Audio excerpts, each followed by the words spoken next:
What's up, NFL fans, and welcome back to another episode of the NFL Whip Round. I'm Jeff Hartman, joined by Coach Kevin Smith, who is back from the Combine. Coach, welcome back. How's it going? Thanks, Jeff. Excellent, man. Thank you to Fans First for sending me out there. It was great to represent the network, and I learned an awful lot. So I'm excited to talk about it. I bet you did. I enjoyed your coverage. You did a great job of updating things like whether it's testing times, good videos. How cool was it, before we can talk about your overall experience, how cool was it, though, talking to the running back from Syracuse, I forget his name, who's from South Jersey? How cool was that experience for you, your first day there? LaQuint Allen from Syracuse. That was awesome. I picked him off. He had no idea that was coming. It was funny because he was looking at me with like the whole, like, I know I recognize this guy. And I started to talk to him about his high school performances against us, particularly in the championship game. And it just so happened to be a film crew from Syracuse University there doing a short documentary on Syracuse players in the draft. And then they actually grabbed me afterwards and did a thing with me just talking about him, which was kind of cool. So yeah, he's a great young man.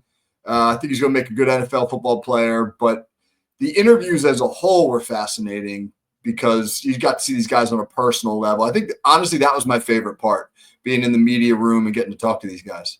So let's talk about your experience as a whole. Walk us through it. I mean, you said it was a whirlwind. I spoke to you on the phone on your way back. I'm sure it was exhausting when you talk about the morning where you have the interview sessions and the open podiums, and then you also have the workouts in the afternoon. What was your takeaway from the whole experience? Well, first of all, I think Indianapolis does a phenomenal job with the event.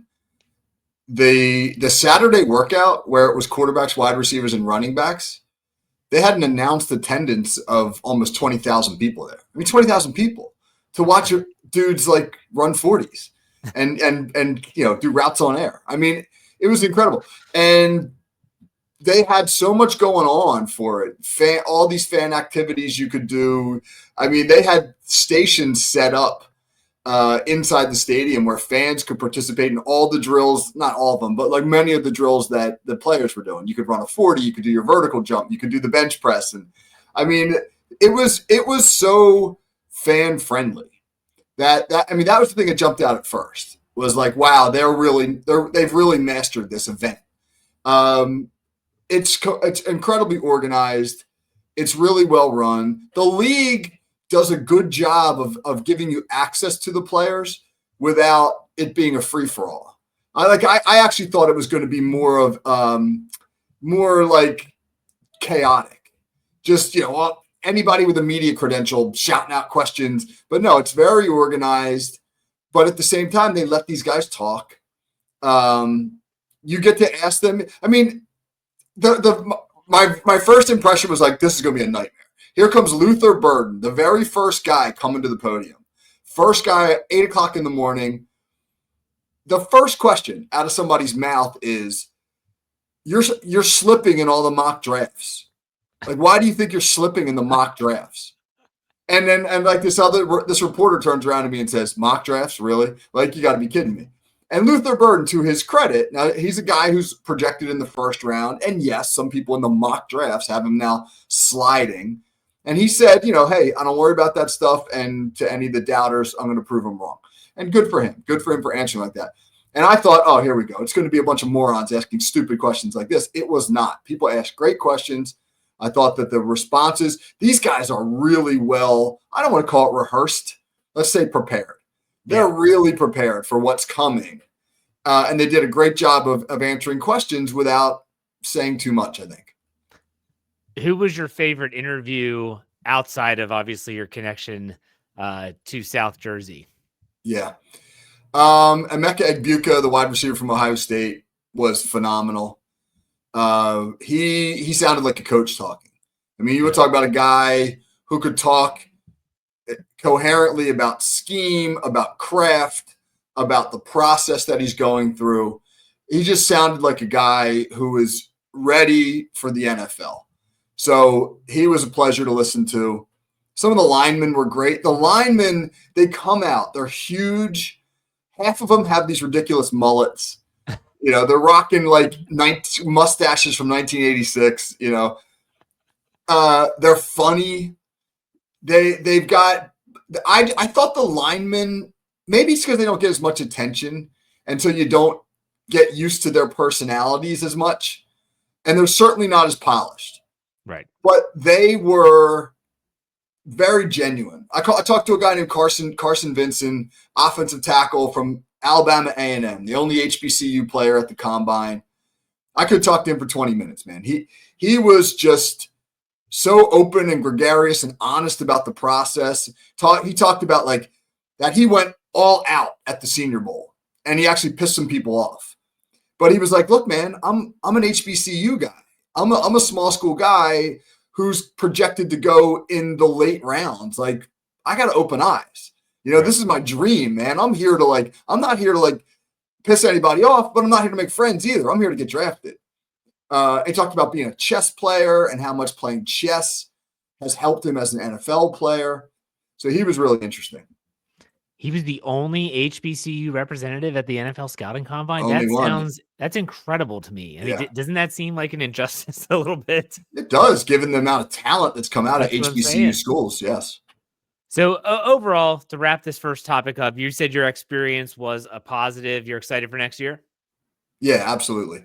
Yeah, I learned obviously little things. Like I know now what hotel to stay in. like the hotel I stayed in was literally right across the field from Lucas Oil Stadium. I was like, great, but nobody's staying there. Everybody's staying a little bit more uptown next to the convention center where all the interviews go on, where the access is a little easier. And when I went uptown, I was like, oh my God, everybody's here. Here's where all the scouts and coaches and et cetera are. So it was like, oh, you got to plant yourself a little more strategically next year. Absolutely. So you were rubbing shoulders with some pretty highfalutin people. Kevin Stefanski is one of those people. You had lunch with him. And for those that don't know, Kevin Stefanski spent some time last summer in South Jersey, worked out with you. You got to know him.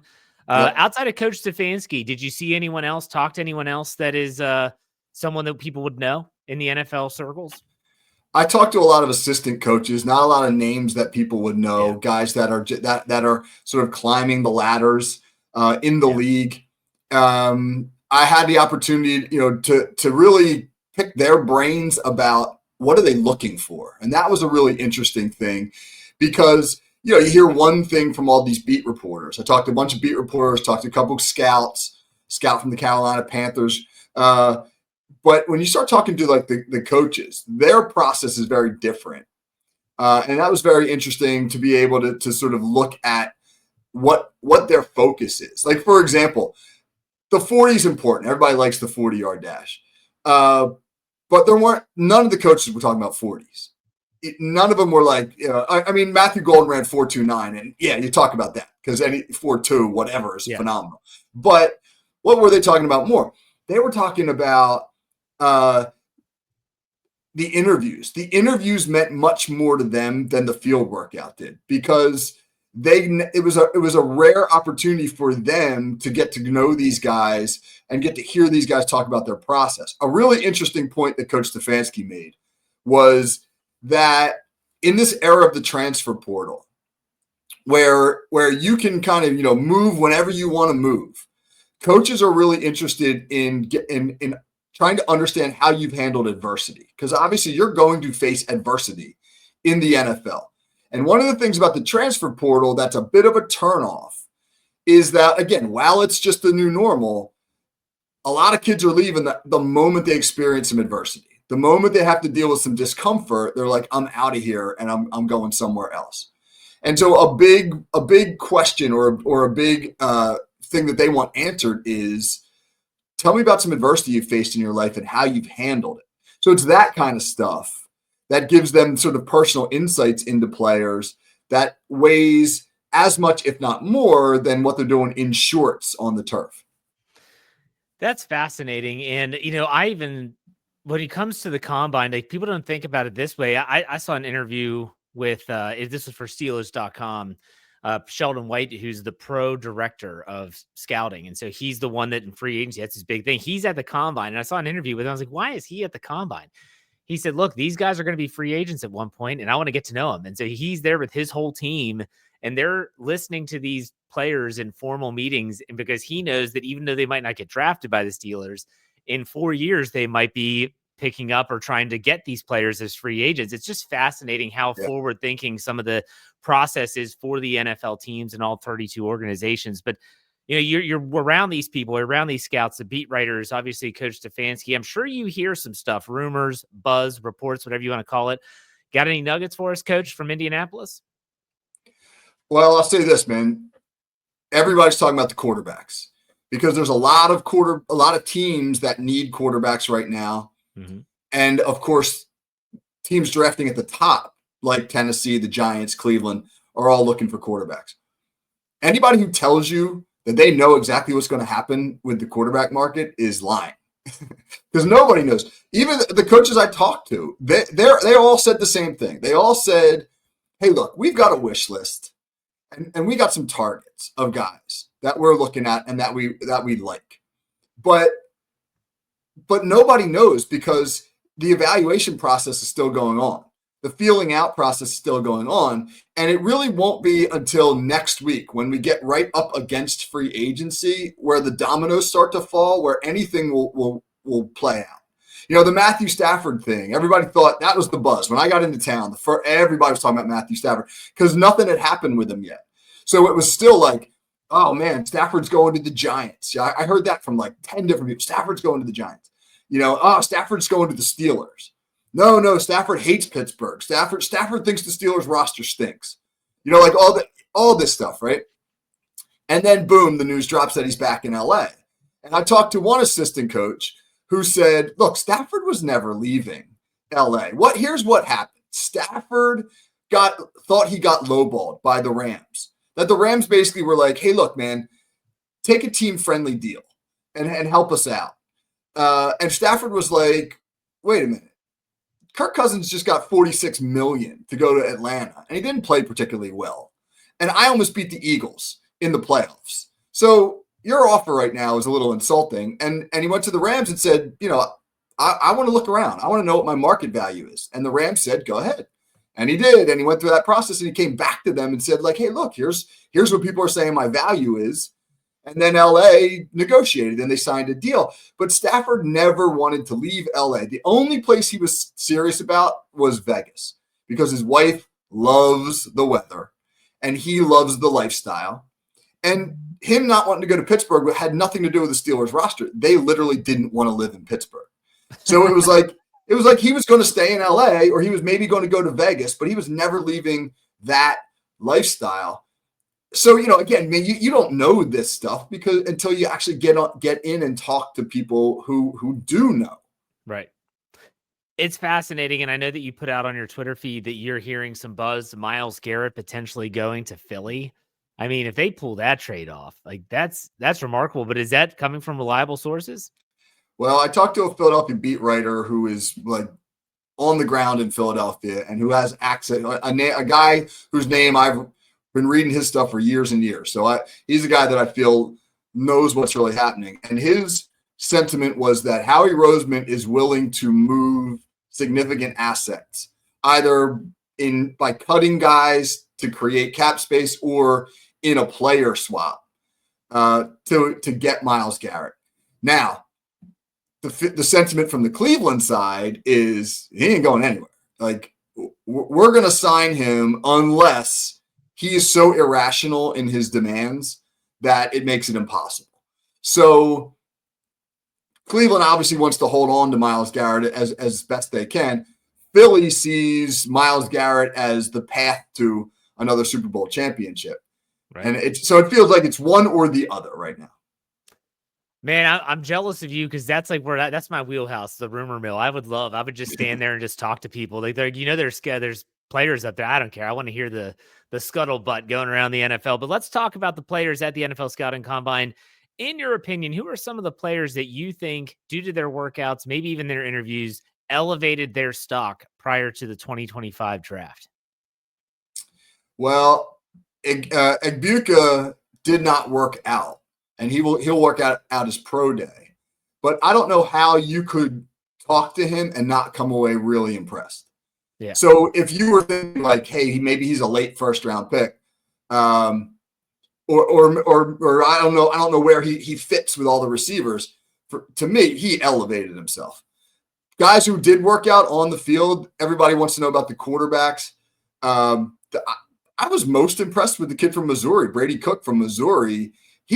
I don't think he threw an incompletion all day long. I don't think the ball ever hit the turf when he was working out.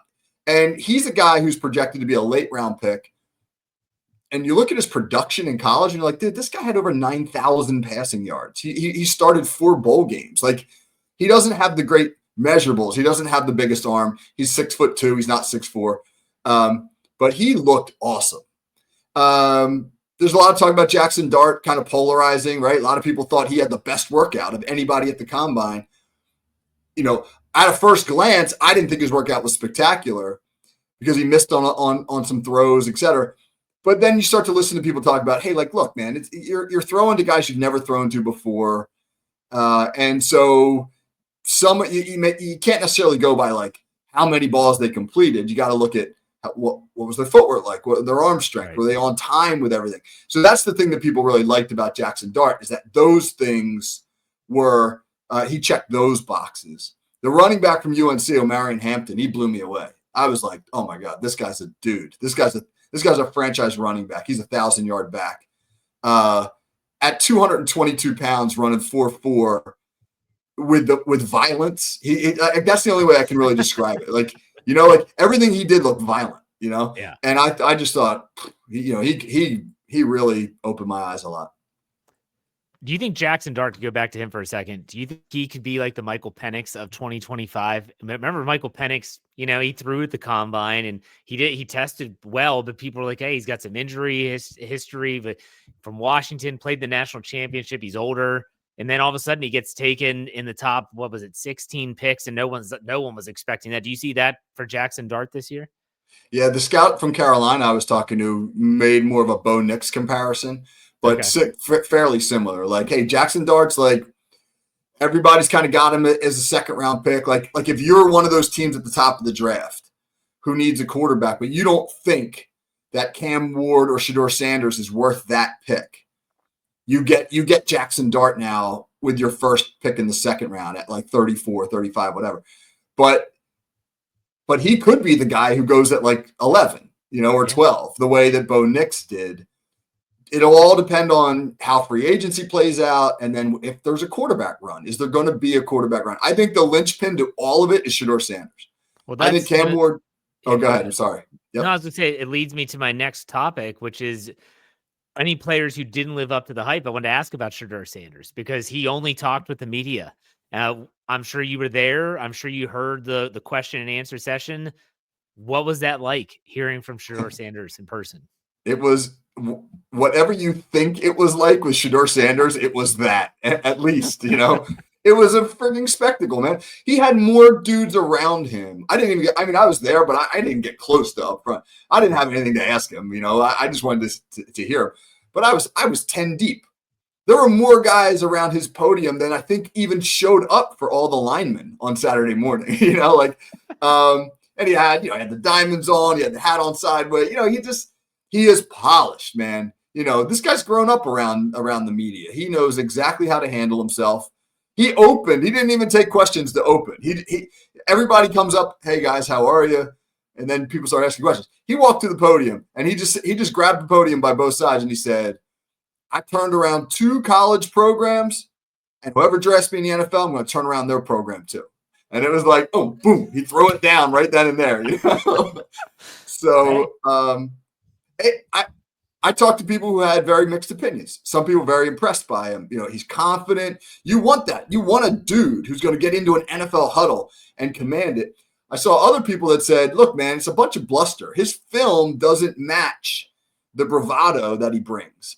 And that they thought that if he goes to the wrong team, it's going to be a disaster because it's not going to go well. And then you're going to have a million questions and you're going to have to deal with the media circus, et cetera.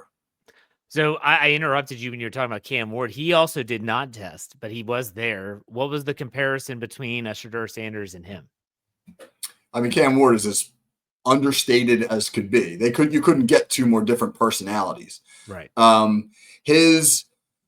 The feeling is that there's a separation between those two. That Cam Ward is unquestionably the number one QB in the draft. That he's going to go top 3. That one of those QB needy teams, whether it be Tennessee, Cleveland, or the Giants, is going to take him. And if they don't, there will be a scramble of people trading up to try to get him. Right. But then where does Sanders go? Does Vegas take him at 6? Cleveland. What if the first? What if Ward goes 1? Does Cleveland just go? And Cleveland doesn't get a veteran quarterback. I was told the Browns are going to sign a veteran quarterback and they're going to draft a quarterback. But who that is, nobody knows. So what if they sign a veteran quarterback that's maybe a bridge guy, Kirk Cousins, right? And then Tennessee takes Ward at number 1, and Cleveland just goes, you know what, man? Let's take Shador, and we don't need him to start right now. So we have time, we can groom him for a year, etc. So this is the thing that makes it so intriguing. Shador Sanders could go number 2. Shador Sanders could go number 15. I don't know. And then everything else is going to fall in place behind that. Were there any players, though, that whether it was the interview session or whether it was on-field testing, that you saw them and said, man, that's not it. Like, the hype is not real. Is there anyone that would fall into that category? I don't try to put too much stock into these workouts simply because I feel like they are what they are, man. It's one workout. Like, everybody's down on Will Howard right now. And admittedly, he had a bad day. And first of all, and before I say that, this kind of sucked. You had a huge crowd there on Saturday. Again, 15, 18,000 people, whatever it was. And a big Ohio State contingency, as you can imagine, because Columbus is only a couple hours from Indianapolis. Tons of Ohio State guys working out. So they're cheering, right? All the Ohio State guys. Well, there's also a big Michigan contingency there. Right. And here they start going back and forth. And so now when Will Howard, every rep he took, the Michigan fans booed him loudly, right? Booed loudly, man. I mean, and so it's like, I get it. Ohio State, Michigan, biggest rivalry in the country in college football. But that kind of sucked. Because think about this. Yeah. Imagine, Jeff, you go to a job interview and there's dudes sitting in the back heckling you.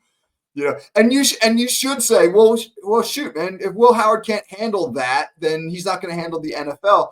I get that argument. It just didn't seem right that you should get booed at the combine. And he didn't have a good day. But are you going to put more stock in him having a poor day at the combine than what he did in leading Ohio State to the national championship? I mean, if you're going to, I think that you're missing the mark. How long have they allowed fans in for testing? I don't remember that hasn't always happened. I don't know when they started, but I can remember you would watch on TV and it would be silent. Like, you would see these players running the 40. There was no applause. There was no ooh, ahs. It was literally like you could hear a pin drop. And you're saying that they sold tickets, I'm assuming? Or was it free to enter? I don't know, because I went in, in a media entrance, right. So I don't know how it was for the fans. But they make an announcement at the beginning of all the workouts. Please, no reactions, no applauding. They don't. They're asking you to not react. Well, that did not get enforced because he was getting booed loudly, and then of course the Ohio State. And then if he would complete a pass, all the Ohio State fans would cheer, and if he missed a pass, all the Michigan fans would cheer. It was weird. Crazy. I did not expect that. I was a little disappointed in that.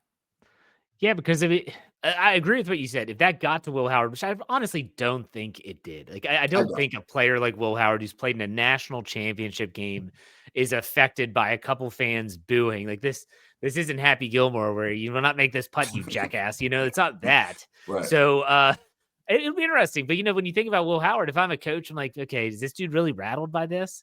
If he is, could you imagine him going to an NFC North or an AFC North team where the rivalries are crazy and fans are going to be doing a lot more than just booing?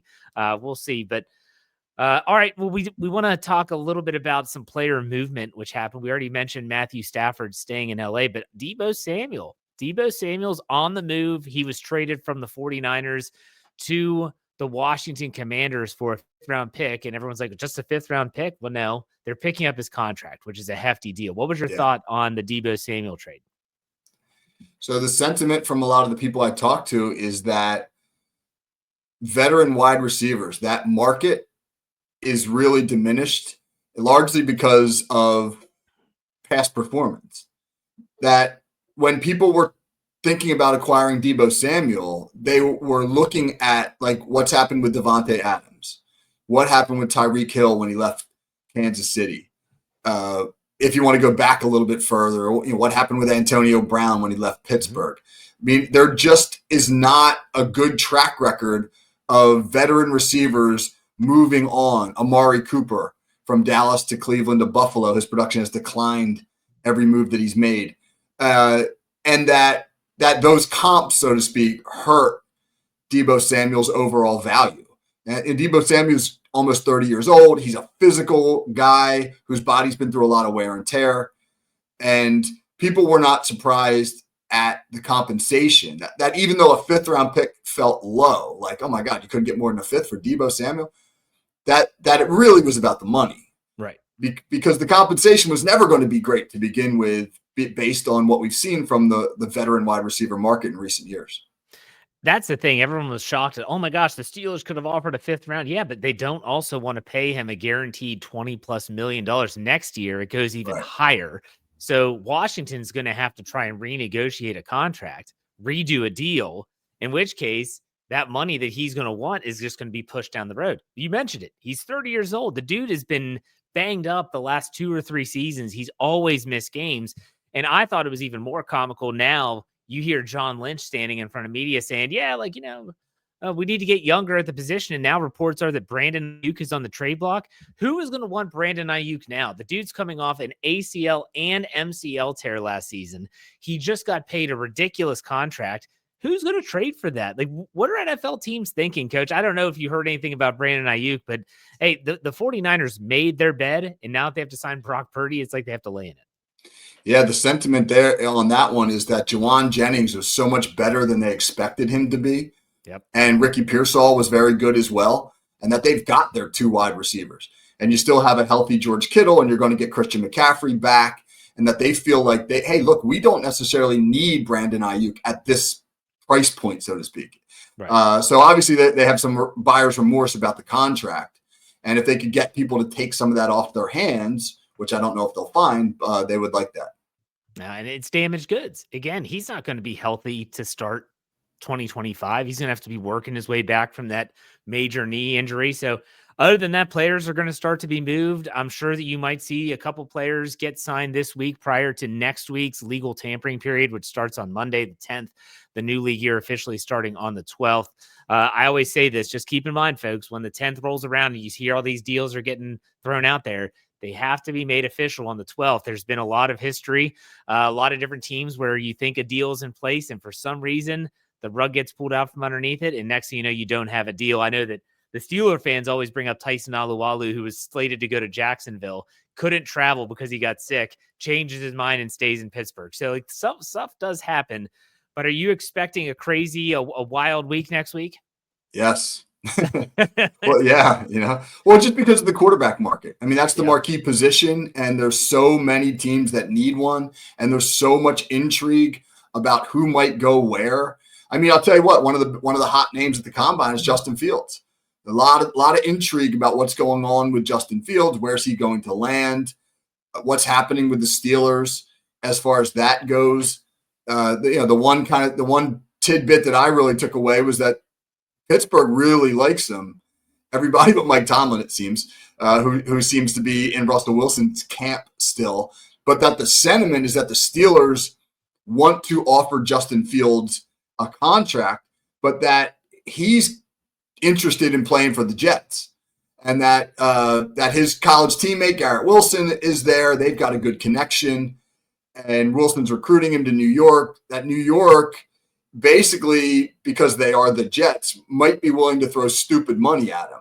Yeah. And Fields wants to be at least involved in a negotiation there. So if at worst, he can come back to Pittsburgh with a number that is probably far above what the Steelers would like to offer him. So that the Justin Fields Pittsburgh negotiation is maybe more about the money somewhere else than it is about how much the Steelers really like him. That's the thing I've always felt from a Steelers standpoint and from a Steelers fan standpoint. If they don't get a deal done before free agency starts with him because they can negotiate with him now, I don't like the odds of him coming back. I I think that agree. someone's gonna outbid him, outbid the Steelers. And unless he says, I think this is my best chance to succeed and to win, then he's probably going to go elsewhere. But another name that you actually tweeted out about, I was curious, I wanted to bring this up before we get to our player spotlight, is Sam Darnold. You know, you talk about how like the quarterback position, really like the quarterback free agency is not a good crop of quarterbacks. Like it No. really isn't. But Sam Darnold seems to be the crown jewel. There's been talk of a Minnesota Vikings tag and trade, which that deadline's coming up today, Tuesday the 4th. What are you hearing? What were you hearing about Sam Darnold? A couple people, and when I say people like I talk to, I'm talking about people that I trust. Right. There's a million people there, and everybody's got their own thought and their own opinion. And yeah, I'll listen to anybody, but you tend to put more stock, obviously, in certain opinions. So a couple people whose opinions I respect believe that he's going to Vegas. That there's a mutual interest there, that they think it's a good scheme fit in Chip Kelly's offense, that Sam Darnold and Will Howard, if you think back to Chip Kelly at Ohio State this past year, are fairly similar quarterbacks. So again, I don't know where he's headed, but that seems to be what people think is going to happen with him.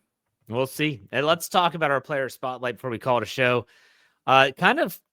I felt like kind of got swept under the rug with the combine happening, but offensive tackle Jason Peters, he is calling it a career. This is a 9-time Pro Bowler, Super Bowl champion. He's retiring coach after 19 seasons in the NFL. Like that is incredible that a guy was playing in a league for 19 years. I know we've talked about players.